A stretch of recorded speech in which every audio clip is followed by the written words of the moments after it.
Eden Center, and I really am thrilled to have and host this really important conversation about how to support her family and friends going through miscarriage. And I'm very happy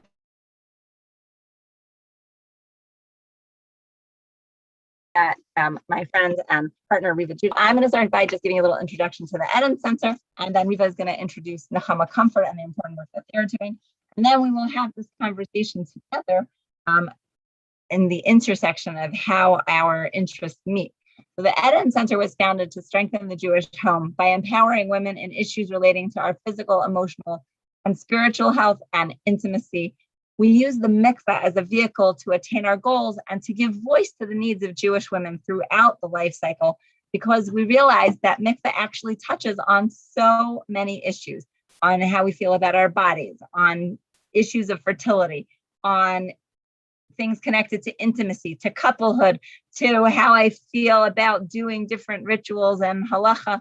And so the Eden Center runs community programs. We create resources. We provide professional training to college teachers, mikvah attendants around mikvah and well-being, from hosting webinars on women's health issues like tonight, to a weekly Parsha podcast, to our unique mikvah attendant training courses with the emphasis on sensitivity and how the interpersonal so greatly affects mikvah. We run Kala and Chatan teacher courses. All of these, we invite you now to take part in over Zoom. And lastly, we create printed resources. For example, a breast cancer self-awareness poster for mikvah attendants, not for mikvah attendants, a breast cancer self-awareness poster. I'm trying to see if we have a copy of it, but I don't see that. And we recently launched in England, Bearcat Emunah, which is a resource to support women and couples going through infertility and loss. That is just the tip of the iceberg of what we do to try to empower women in their Jewish identity and strengthen Jewish couples. And we definitely invite you to explore more deeply what we do and to reach out with any ideas that you have that will enable mikvah or taharat hamishpacha to be a source of strength for Jewish women and families. And as always, I obviously want to remind you that all of our work is only made possible through the generosity of our donors. So I invite you to become a partner by supporting us financially at www.theedencenter.com/donate. And Danielle will put that in the chat for us. But tonight, I mentioned Bearcat Emunah, which is this new resource that we've just recently put out in England, because we're hoping to bring it to the States, and also because it really, as a resource to support those who are going through loss, was the basis for this conversation. And there really is a deep and inherent connection between mikvah and miscarriage that was evident to me many years ago when I started researching mikvah, because I interviewed a woman. It just so strikingly stays in my mind, this conversation I had with her. I interviewed her and I asked her, what does mikvah mean to you? And she said, it's really hard for me to answer that right now. It's really hard for me to talk about mikvah because I've just gone through 2 miscarriages. And it's so painful for me to go to the mikvah, because I was promised that if we kept taharat hamishpacha and we did what we need to, we would have a beautiful Jewish family. And I don't even know if I'm going to have a family. And so mikvah pointed out for her what she wasn't able to do, what she wasn't able to attain. And it made her feel so different from everybody else in the community. And I remember at the time thinking, first of all, how painful that must be. And I know that not everybody goes through exactly the same thing, but this was her experience. And it also made me realize that we really didn't speak about these issues. Like, where in the community do we talk about miscarriage? Baruch Hashem, today, that's not as true, because there are people like Riva who do talk about this. And that's what we're here to do tonight, bring to the fore supporting our friends and family who are going through miscarriages or any kind of loss. And because this is such an important topic, it's so important to know that we're not alone when we're going through something difficult. So I want to introduce properly Riva Judas, who's the founder of NechamaComfort, who's our partner this evening and our partner in bringing Bearcat Emunah to the US. And Riva, we really met a number of years ago. Well, first of all, thank you, Naomi. Thank you, God, at the Office of immigration or whatever else I needed to do, and all my COVID tests and everything. So thank you to everybody who helped to bring me to Israel tonight and for the next 2 weeks. I actually had planned this trip before COVID. And a client of mine had suggested that we come in and really help the families in Israel as well as the United States. And that was before COVID and before we even knew how to do the Zoom. I actually had signed up for a course last summer. I had been in Toronto and was thinking ahead and said, people said, "Hi, can you do support groups?" And I remembered I looked up and there was a course, I presume it was going to cost $700. And I signed up, it was in New York City. And of course I canceled it and taught myself in 2.5 hours. So this is amazing that we're able to be here together tonight and that it could be recorded and we could be sharing this important information. So I'll tell you a little bit about NechamaComfort. And when I met Naomi, like so many people on my journey, it was like a light bulb went off because my husband and I, our firstborn child, lived for 12 hours 34 years ago. And that was a time when nobody talked about pregnancy loss, infant loss. It was taboo, not only in the Jewish community, just as a society in the whole. I mean, that there was no, I know in the time of the dinosaurs, there was no Instagram, there was no cell phones, there was really just magazines and newspapers. And I would look through the Jewish press for something, and there was nothing. And I was grateful because I had, my father is a rabbi, was able to direct us and to be able to bury our son and name our son Pesach. And that was it. And there was no organizations, there was nobody to turn to. We were told by our doctors, you don't need to go for therapy, just go home and get pregnant and everything will be okay. And we are blessed today with 4 living children, grandchildren, but also 6 miscarriages as well. So it's been a difficult journey. And I guess, as you know, when you want something done, and there's nothing there, you got to do it yourself. So the organization began unofficially 34 years ago, just quietly, women coming to me privately. They had a miscarriage, they had a loss, let's talk about it. And when we hang up the phone, we're not going to go back, that's it. If we see each other locally, we're not going to talk to each other about it and just go on. And we realized that's not going to be helpful. And over the years, it's developed today into an organization worldwide. We work with women and men, and we discussed that as well, who experience early miscarriage. Couples know they're pregnant now before they even conceive, as the commercial says. And we know the gender at 12 weeks, and people reveal the gender, and it's a very different world. So the attachment is there through now the age of 1.5. We unfortunately have seen this year a rise in SIDS again. I know there are medical professionals researching that, and toddler death. So we've had, we've had families join us because they feel we can offer the best comfort for them as well. So the couple, we work with counseling individually and or as a couple, as well as extended family. We know is affected grandparents, siblings, future children. We try to give you the tools, the choices, how to put this loss into your life and move through it. And we also equally do a lot of training. We train rabbis, we train smicha student programming, the Reva Center Rabbanit, Yoetzet Halacha, and medical staff, medical personnel, funeral homes. We help with the burials, we help with all the logistics. And we work with all Jewish families. There is no distinction. We work with, the unaffiliated, the Haredi and the Hasidic communities. And if I could use the word beauty, the beauty of having the Zoom and being able to be all over the world. Couples come on our support groups. We have support groups that meet twice a month, and we have people from everywhere, and we're all there just to help each other grieve the loss of our children, because they are our children. And I'm so grateful that you invited me here and that we're partnering. And when I met Naomi, it's a while ago, we met in the mall, I remember. I was still, I still was coming to Israel. I hadn't been in a long time.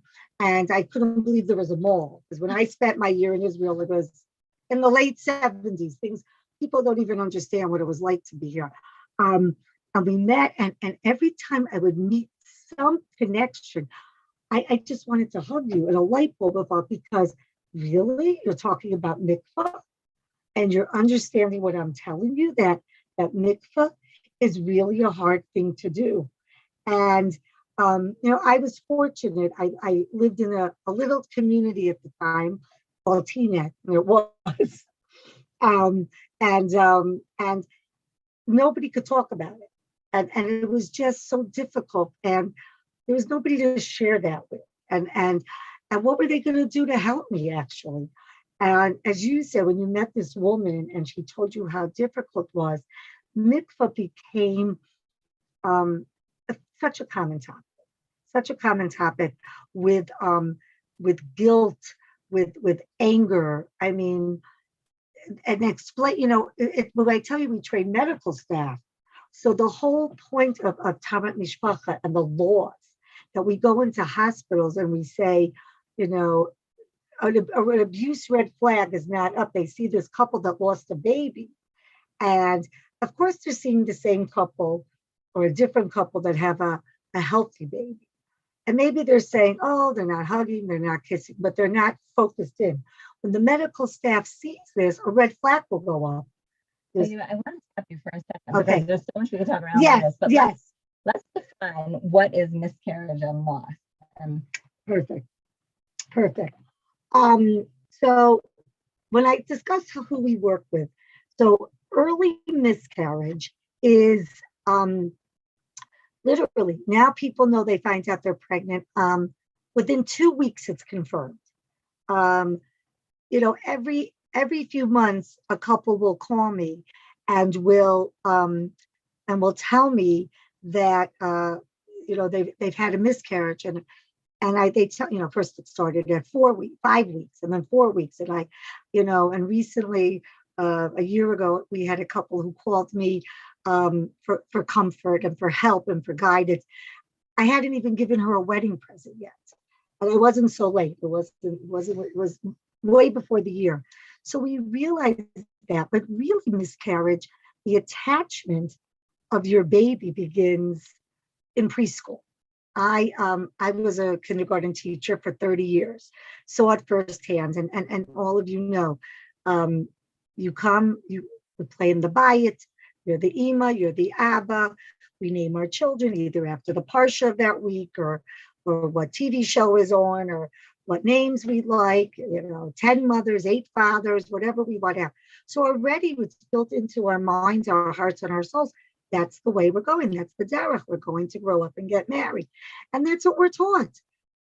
We grow up, and we're in high school, and then we're going to go to seminary or yeshiva. We're going to come home, no problem. We'll find our bashert within 6 months of dating. That's another support system that we don't do, but all part of it. And then we'll have our 4 children, 2 years apart, 2 girls, 2 boys. We'll name them this. Perfect. And we'll all live happily ever after. And that's the story that meant we all grew up with, that story, because our families did not talk about it. Our communities did not talk about it. Not so much now, thank God, because people are much more open.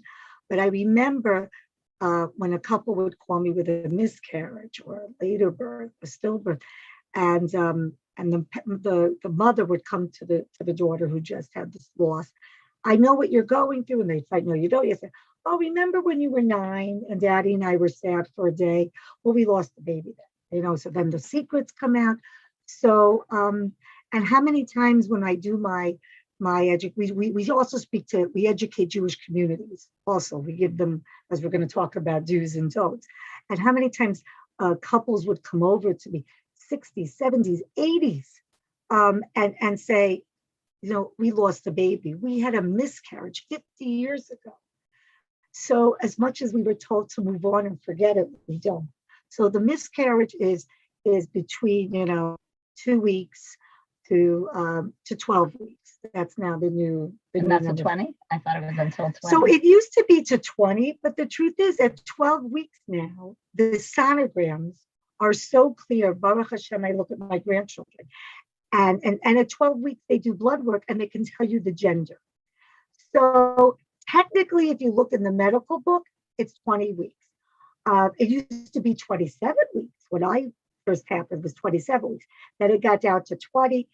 Now it's technically 16, 18. I know in the States, it depends on which state you're in, because that has to do with health insurance and unfortunately terminations. So that's the time. Also, what's happened over recently is not only have people found out that they're pregnant, but there's been a lot of medical advancement. So couples find out much earlier about the health of the baby. A lot of times they know going in because of, genetic testing, which is a miracle. I mean, when I got married, there was Tay-Sex, that was it. And so they're able to know. Also many more fertility treatments, IVF, egg donation, egg freezing, for a number of reasons. So that means you're being followed by a fertility specialist. So the loss is the loss, and you're following that whole system. So that's why it's because the weeks are becoming sooner. And Baruch Hashem, thank God. And it's going to sound strange, but the Rebbeim are now much more educated with medical staff, with doctors, to unfortunately understand when a baby needs to be terminated. And I, like many in the field, have tried to get rid of that word termination and abortion, but it's the medical term. So many of these couples are, quote, terminating their baby much sooner than ever thought. Mm-hmm. So really a miscarriage is so really what we say, we will always say we don't tell people before we're 3 months pregnant. That was what we all told people. And really now miscarriage technically are those terms, but it's changing a lot. It's interesting because I think as you're talking, I'm thinking how important it is to bring these issues up and to talk about it so that we don't get to the fact where, we're telling our children, when I was, 30, remember I had, it's so important that everybody knows that there are so many people who go through miscarriage or loss of some kind. And especially when people are finding out so early, that's why it's so important to discuss these issues. But I actually feel like there's one other reason for me why it's so important to discuss. And that is because it's not just one member of the couple who are experiencing a loss, but both members of the couple are experiencing a loss, and they might be going through the same things technically, but a woman will be feeling it in her body different than a man will be feeling emotionally. And even though they're partners in this topic, they're going through things separately. And I think the mikvah kind of highlights, she goes to the mikvah, she has had something physical happen to her body, but a husband is right there along with her. And that's why for us, it's so important to discuss this and to really give voice to what different people are feeling. I wanted you to address that a little bit also in terms of, two different people going through the same process differently at the same time. So that is, that's huge because, personally right away, I knew that my husband was suffering equally as me, and we both had different experiences. But again, it's you're feeling the physical pain. Your body had a baby at any stage, or you've had the D&C or the D&E, and or whatever, or you've had to deliver the baby, or you've watched the baby pass away together. But first of all, the woman is experiencing health issues, so their hormones are not in sync. their milk could be coming in, depending on what stage. The cramping, everything is there, and the man is sort of helpless and not knowing what to do. And many of these couples are young couples, so they've gone from dating to Tarat Mishpacha, family purity laws, to not even interacting necessarily, and going through a crisis or watching their parents demonstrate crisis because they didn't grow up with everything was good. So here you're having and a man is emotional, and a man's going to cry too. And where does he put his grief and loss? And commonly the community, friends, family are going over to the woman. What does she need? Maybe she's on medication, maybe she's resting. And if she's working or if she has other kids, so those needs are being taken care of. But and it's interesting because nowadays I think men are taught to share their emotions more, which is great, and it's okay to. So sometimes it's not the partner that you think. Sometimes the wife is stronger, and the man isn't. And really, it's based on your personalities, your upbringing, what your family support, how we were raised. It's our cultures, I remember the first when I was sent to Israel, there was a partnership with New Jersey and Nahariya. So we came for the week, and it was wonderful on so many levels. And I met with the whole slew of, and it was the first time I got to really sit down, speak with real Israeli women in Israel. And what they said was they said, how can I complain about a miscarriage when my husband's brother was killed in a war? And they were so expressive that it's really the same grief and loss. So we recognize that the men are there, and that's why the support groups of people are there for the men, and how to navigate this relationship. And it's so important. I mean, the statistics used to be many years ago that one in the 50% of marriages would end in divorce with the loss of the baby, which was high. It's not turned out. I think it's important to state that there are 1 in 4 pregnancies ends in miscarriage. So this is something that is so widespread. So let's talk a little bit about the do's and don'ts when you're supporting family. What do you suggest? What are the things that we can do to help somebody? And what are the things that we should be careful not to do?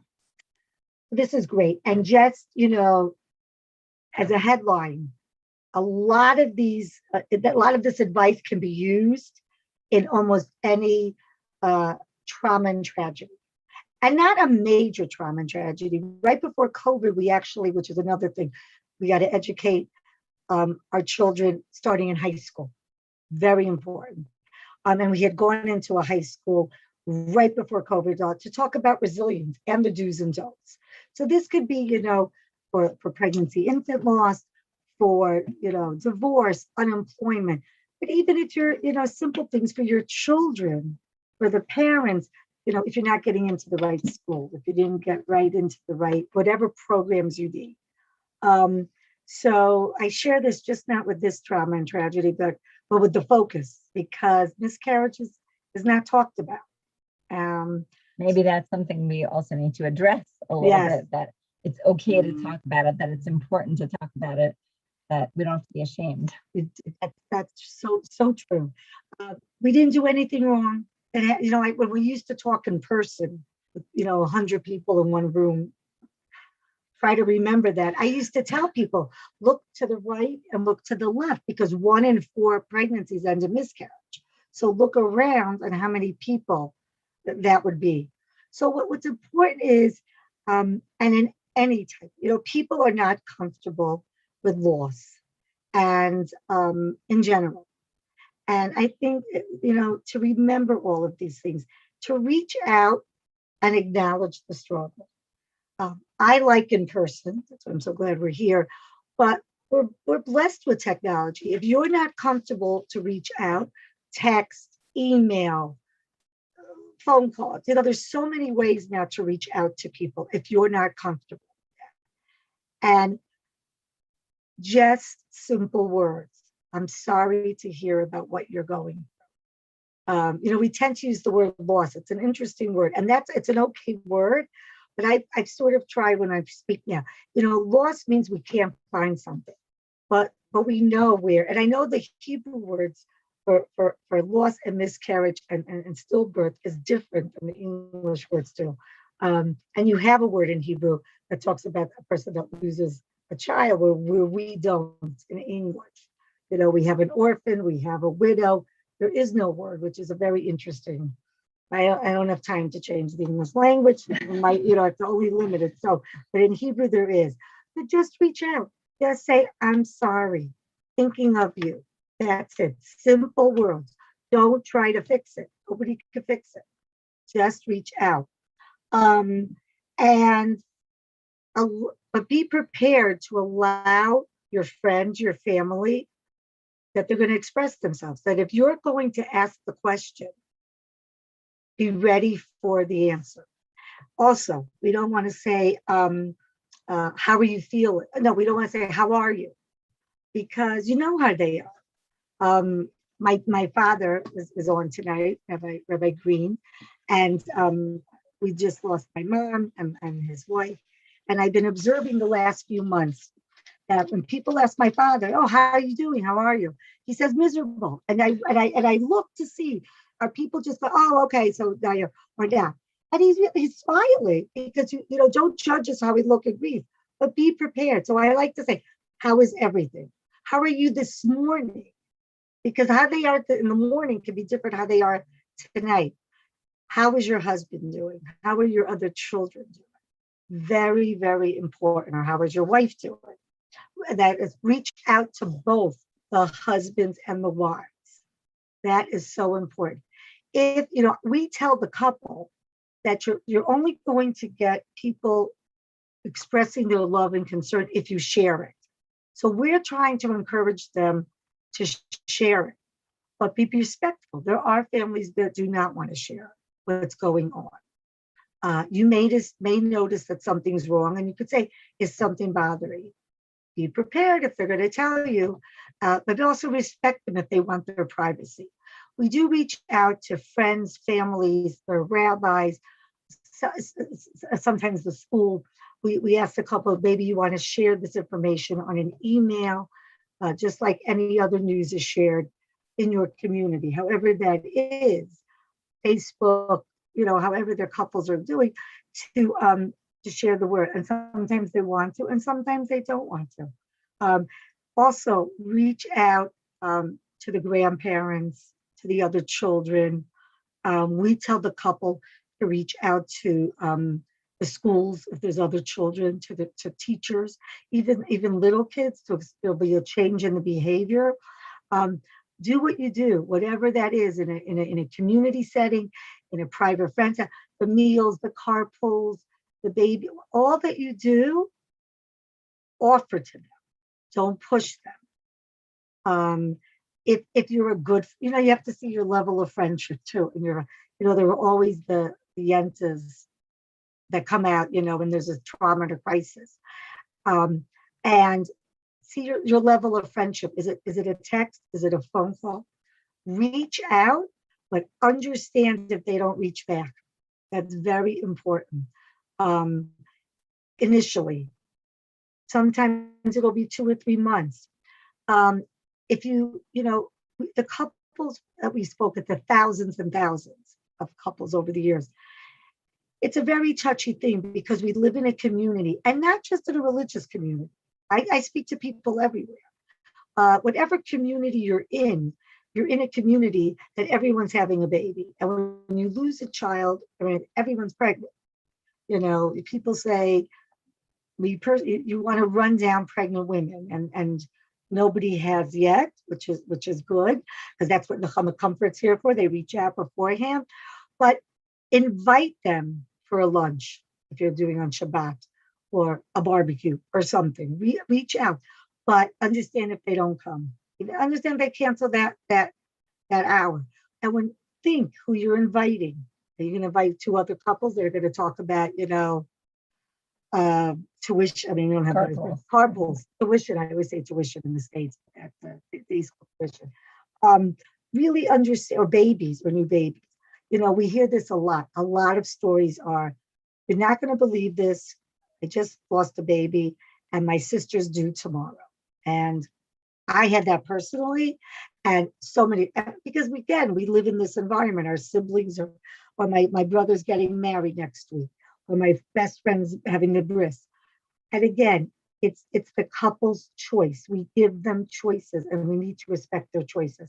If they are able to come to your simcha, great. If they're not able to come, that's also great. There are no laws about their Can I ask you about this? Because we actually had somebody send us this question earlier. If I'm the sister who is having the simcha or having the baby, so what's the right way for me to reach out to a sister or friend, somebody who I'm close to who's actually going through loss now?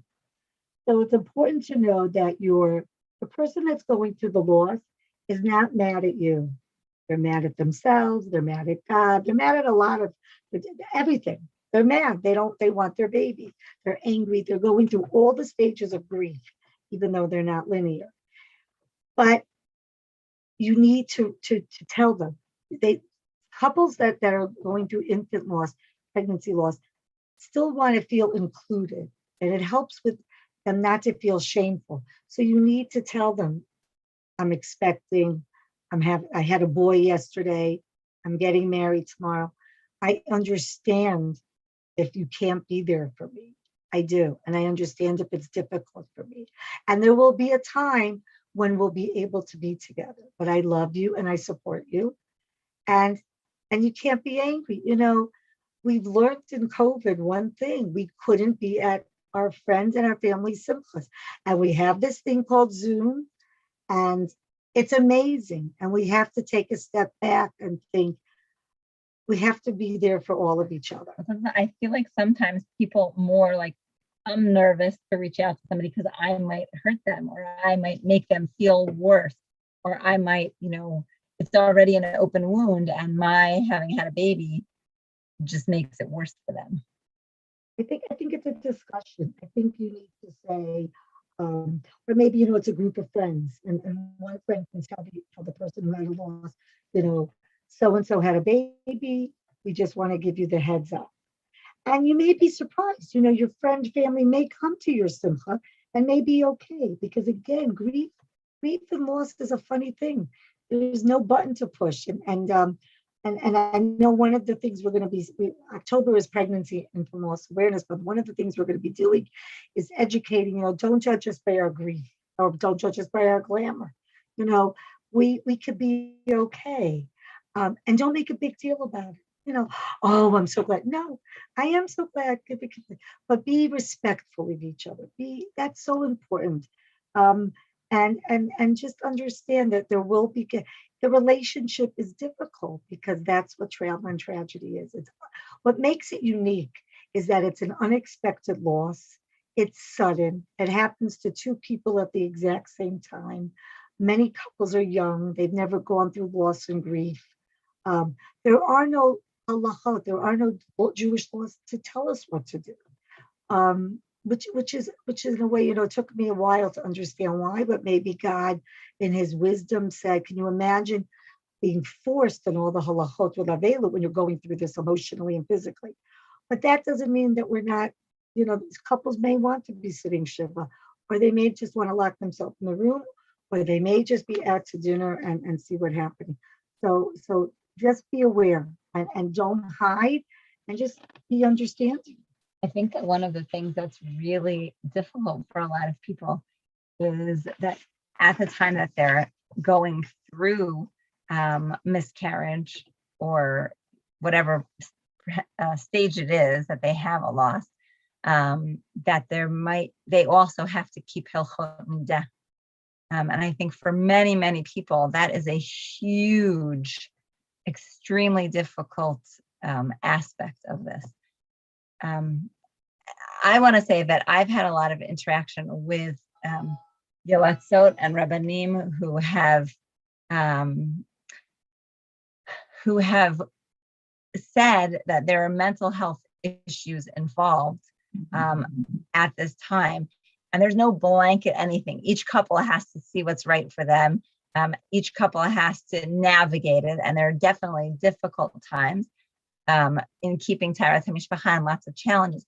But I do know that there are Rabbanim who have said that in such a case, if there's a hug that is needed for being able to support one another, and the only person who's going to be able to support, this is not about becoming sexual. This is about an emotional loss. And there are those support, there are Rabbanim who have said that widely. I'm not saying that every couple should go and do that. I'm saying that there are those resources. And I think it's important for us to know that and to understand that mental health does weigh in here when somebody's going through their loss, because people until now really haven't spoken about those issues. And halacha is very black and white, but halacha is not very black and white. And halacha has a lot of room for that. And I think one of the things that oftentimes people feel like, in addition to their loss, they have a lot of shame and guilt that I broke the laws of nidah after, and at any point in time when we're keeping hilchot nidah, there could be lots of ups and downs in your observance. It doesn't mean you're a bad person or that you're doomed from there forward. It means that there was something going on that challenged you in one way or another. And when there's something really heavy like loss, and I think the same thing is true that, those of us who have experienced loss in other ways of late know that we struggle with the same things when, it's not just about a child, but you can be in nidah when you've lost your father or your mother, or when you have any other kind of loss, a sibling. And sometimes those same things apply. I just need a hug to make it through. Right. And I think that there are very many voices, and we need to talk about both of those aspects when we support people in the community, to know that there are rabbinic and not only rabbinic, but halachic voices that say there is room within halacha for non-sexual physical contact, and also to understand that whatever choices couples make, those don't have to be laced with guilt and shame. I feel like that's an important. Well, that's amazing. I mean, a light bulb is going, yes, because there was no place to talk to. I had nobody to talk to, at all. Our rabbi was young, and my mother, should rest in peace, always said, you should have just spoken to me, but no, that wasn't. So really, it's a big burden. And what's interesting is what you said, there's a lot of guilt. So we get many calls about mikvah. Well, first of all, we've done training for a lot of women in the States, mikvah attendants in the States. They have our number so they could quickly call. And we've had to tell we've called ahead and said, don't give them, follow the lead of the person. And I tell the couple, I tell the woman, if you're keeping it quiet, which you have a choice, then you can't expect the mikvah attendant to understand when you're going. But if I could share with them, or you could share with them, then you could have. And I think most mikvahs now give you the privacy, the time, the tefillot that you need to say. I know some rebbeim, as you say, you could go earlier, later than the other people. I know where I live, there's a back door, which I never knew about. So many things like that are so important to reach out.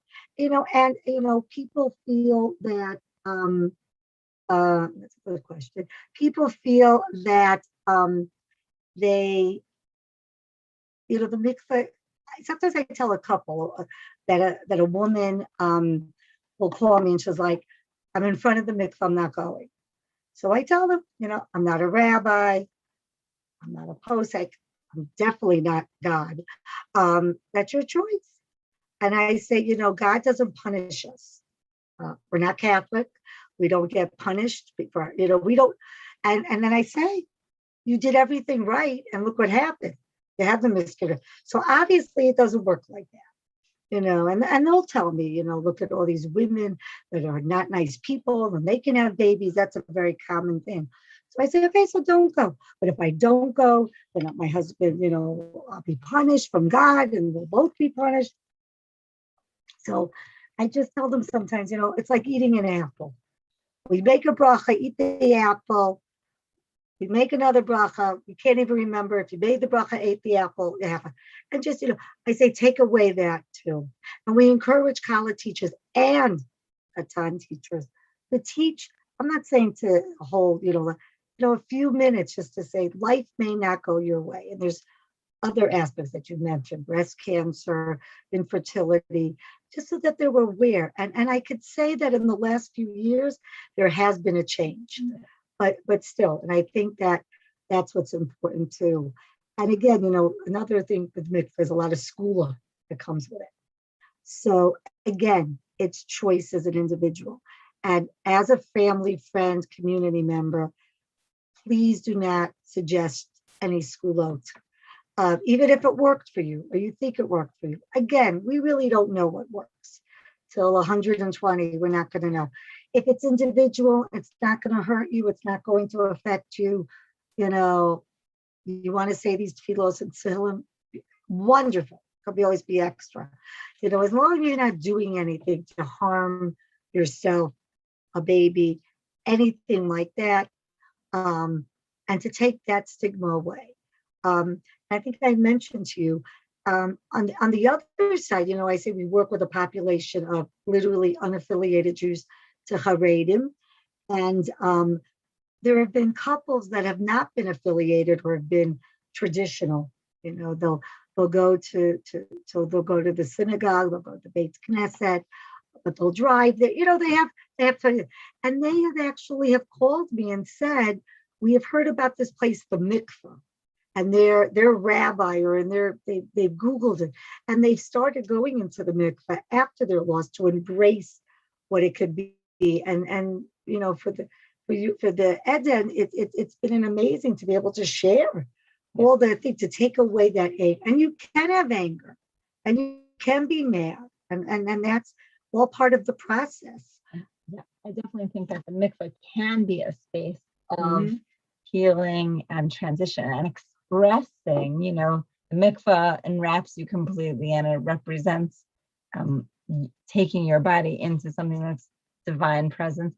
And that connection can be an extremely healing marker, although it isn't always.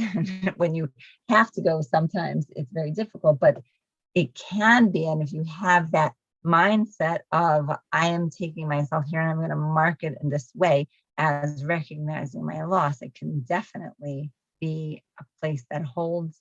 And in fact, before we go on to the don'ts, a little bit more of what we should not do, because you started on that, but we didn't. Right.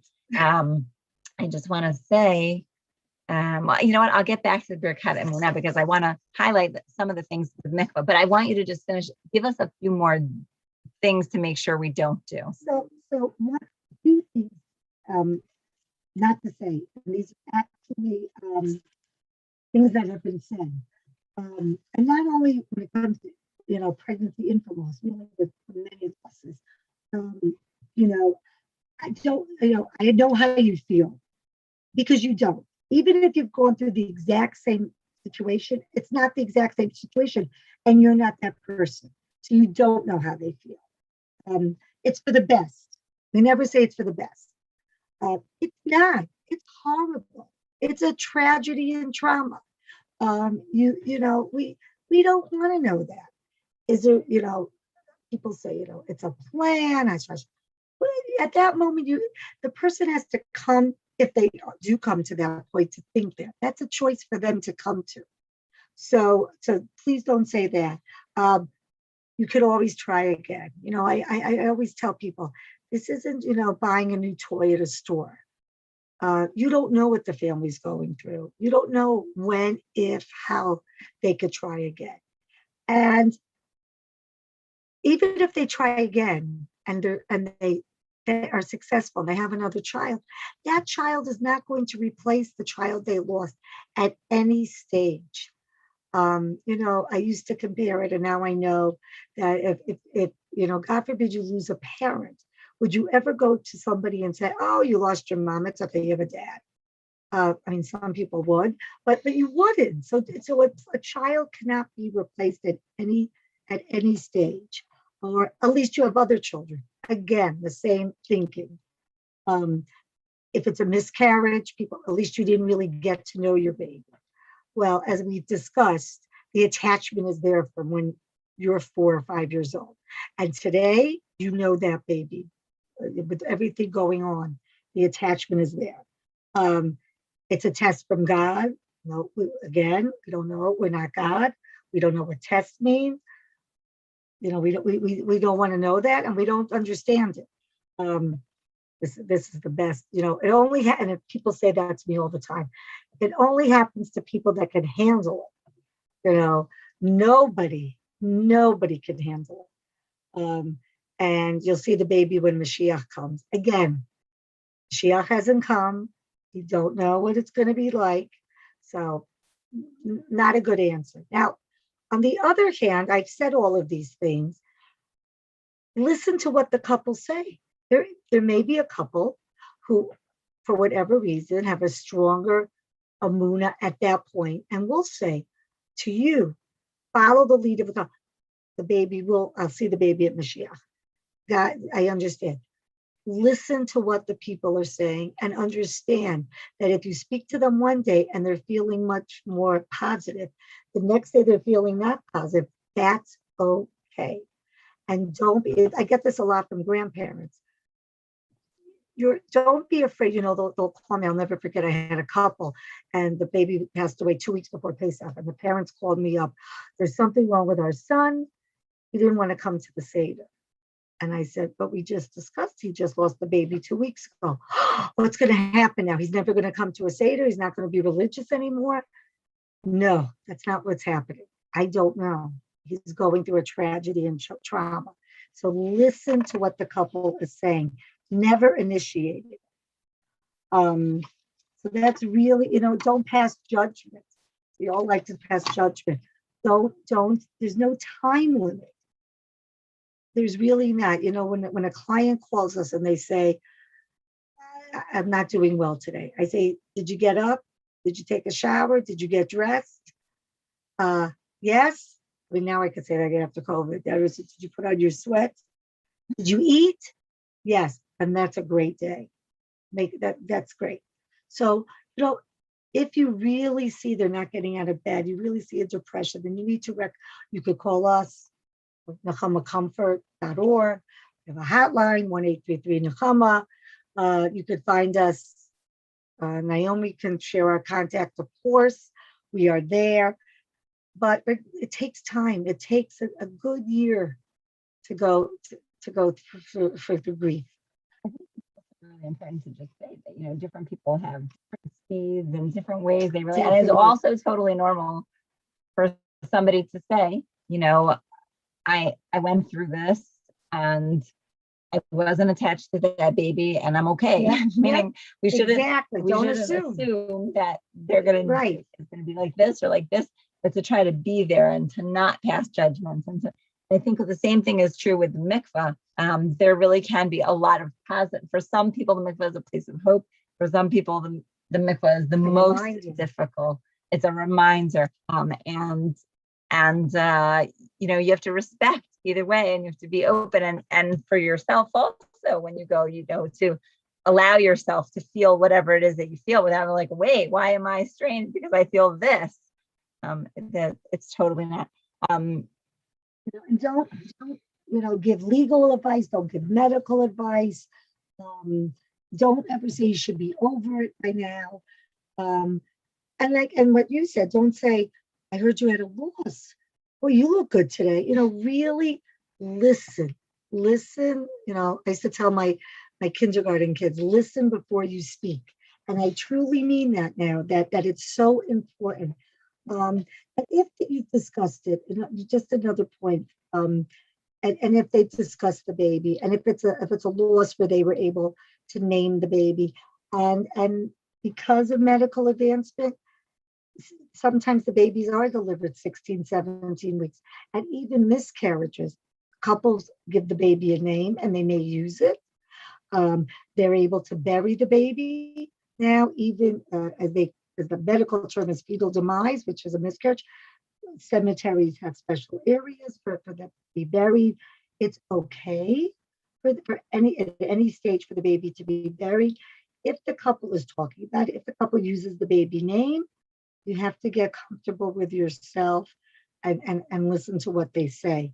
And if it's something that they're talk about, make sure you make a note. If it's the baby's yahrzeit or would have been the baby's birthday or the due date, if they're talking to me, just to text them, give them a call and say, how are you? It's really interesting that you mentioned that, because the woman who came to me to write Bearcat Emunah, which the reason why we're having this discussion is also partly because of the launch of Bearcat Emunah. When she came to me to say that she wanted to create a resource for those who were going through loss or infertility, part of the reason she said was that she had to go to the mikvah on her due date. And the due date was such a hard day for her. I think also she expressed to me how she really felt alone in the process. I think partly because, we don't really speak about things, but for her, going to the mikvah was such a hard thing, but it especially symbolized, fertility, and I'm not at that place. And that made it really, really difficult. Mm-hmm. And Bearcat Emunah was created because she felt she needed something that was going to root her in tradition and in tefillot of women who've gone through these same issues for ages, to give voice to the pain, the longing. And we created Bearcat Emunah to allow for a variety of voices to come out for women at different stages of the journey, to have something that would sort of ground their expression of loss, of pain, of hope. And we put together tefillot, practical tips, mindfulness framework, short reflections from different people about different stages. And I have to say, Bearcat Emunah has in it also a pullout for the partners to recognize that it really is a joint process, a joint journey that people are going through. I wouldn't say exactly the same. I would say parallel, like you said before. And it expresses that range of emotions and experiences. And as I mentioned before, NechamaComfort is a partner for Eden and bringing it to the States. And we hope that we're going to find financial partners to help bring it to the States as well. But you recently read through it, so I'm interested in if there's anything that you thought from Bearcat Emunah, something that could influence the conversation about miscarriage and mikvah, something that was specifically spoke to you about. So, first of all, again, every time even after all these years and even after doing this, when I see something like this, I devour it. And I tell everybody, you're not going to believe this. This exists. What struck me was a couple things. What struck me was just the existence of these. What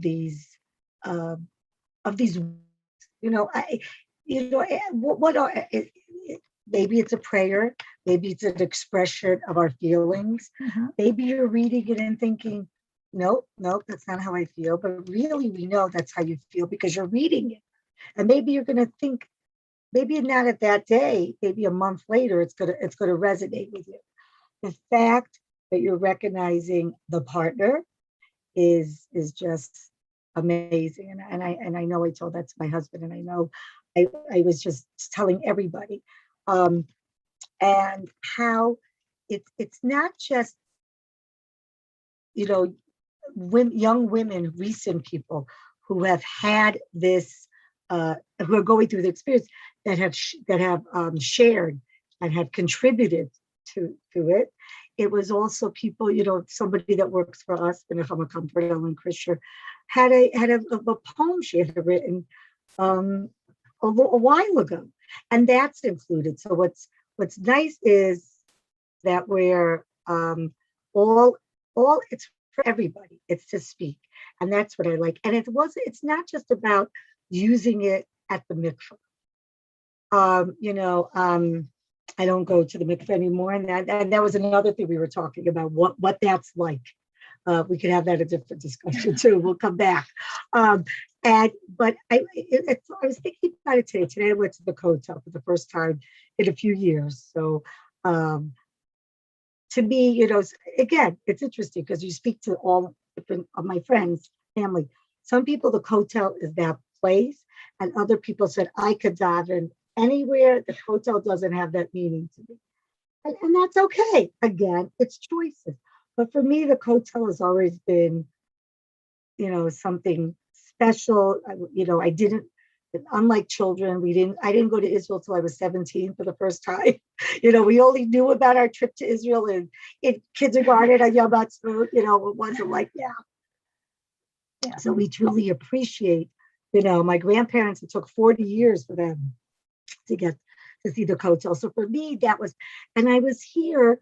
And every Friday when I light my Shabbos candles, I used to go through every client, every NechamaComfort family, but it'd be Havdalah already. So now I took out my paper and my pen, so from those days when and I was writing, to God, at this hotel, writing these things about my clients, not by name, but all of them and what they're going through. And then I took out about my family, and I'm writing and writing.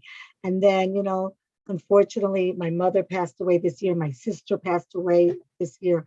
So writing letters to them and to my son Pesach, and my other 6 miscarriages. So I'm writing and writing and thinking to myself, and you pick up this, I daven Shachar was there, and I said the Hillels to say, but there was nothing that spoke to me. And I was thinking about this Bearcat Emunah that we need a guidebook, and that's what I'm looking at. It is that they are words, because whatever the words are, if they're a prayer, if there's something that brings up emotion, helping you to express, just helps you to get started on your own essay. And that it's that it's a guidance to be used again as a choice for everybody, and to encourage people and that's what I was saying. It was an individual thing, so I don't think you could have written me my own guidebook, but writing there was sort of that, and it would have been, that we need a prize. But the truth is, I think what's amazing. The Bearcat Emunah is really, it's just an unbelievable thing that could be used, that is specific, but could be used so individually. Right. I totally agree with you. It was really meant as a springboard for it gives you words, but it invites you to create your own. I think that's so beautiful. So this is amazing. Before we conclude, I want to invite everybody who's watching and everybody who listens to be part of what we're trying to do here tonight, which is actually to give voice to the plethora of feelings that there are that arise after loss, and to let people know that they're not alone, to let everybody know that, we are here as part of the community, NechamaComfort, the Eden Center, but all of us as individuals are here to support our friends and family when they're going through loss. And I just want to give you 4 possible ways that you can to join that. The first is, since we all know somebody who suffered a miscarriage, use the tips and tools that we've shared tonight to support your friends and family, right? The do's and don'ts. Be sensitive and supportive if you know that somebody's going through this process. What can you do? I mean, Riva gave us so many, but make a meal, listen, offer to take her to the mikvah, to be with her at that time, or do any of the other practical suggestions. When Bearcat Emunah is available in America, or join us in creating it so that it can be, or you can get a copy through the info@theedencenter.com. I also think, as another practical, what can you take out of tonight? I think it's so much, I see, Riva, you're so good at this, but share your thoughts and feelings, what you heard today on social media, write an email to somebody, talk about it, share something on Instagram however you would normally share, but let others know that it's okay to talk about miscarriage, that you heard, that you're there for others, that you want to support their needs, and that, nobody should feel alone, because we all make a difference when we're there for other people. And lastly, help us to bring Bearcat Emunah to the States, either by making a dedication yourself, or help us to find partners who want to support it and to sponsor it, so that we can make it a resource for Jewish women and couples everywhere and really make it available. Before we finally conclude, first of all, thank you so much, Riva. No, thank you. Just the opportunity to share NechamaComfort, and just to say, if you go to our website, the do's and don'ts, if you didn't take notes, all the do's and don'ts are on our website, and you can look at our schedule for our support groups. I'm here. I'll be here till August 4th. So if you want to reach out to me, you could just, NechamaComfort.org, or on Instagram, or on Facebook. I'll be traveling. We'll be meeting different people. So if there's anything you want to reach out to while I'm here, we will be bringing a support group, definitely, hopefully by the Chagim, by the holidays, to Israel on Zoom. So it'll be a convenient time. And reach out in any way if somebody needs help, or if you need to help a friend or a family as well. And as you said, it's a collaboration. It is, the people are talking about it. It's out there in the world, and definitely share your stories. And what we always tell people, the choices are there. We're here to give you the choices, and to remember, you're not alone. Nobody should ever feel alone. What a beautiful way to end. But before I let you all go, I just have to say one more thank you for coordinating. I want to thank publicly Danielle, who was our intern this summer, who made this conversation and so many other conversations possible over the course of the summer as our intern. And she really contributed to allowing people to share and to not feel alone, whether it was through Instagram Lives. There's another Instagram Live with Amy Barron of I Was Supposed to Have a Baby.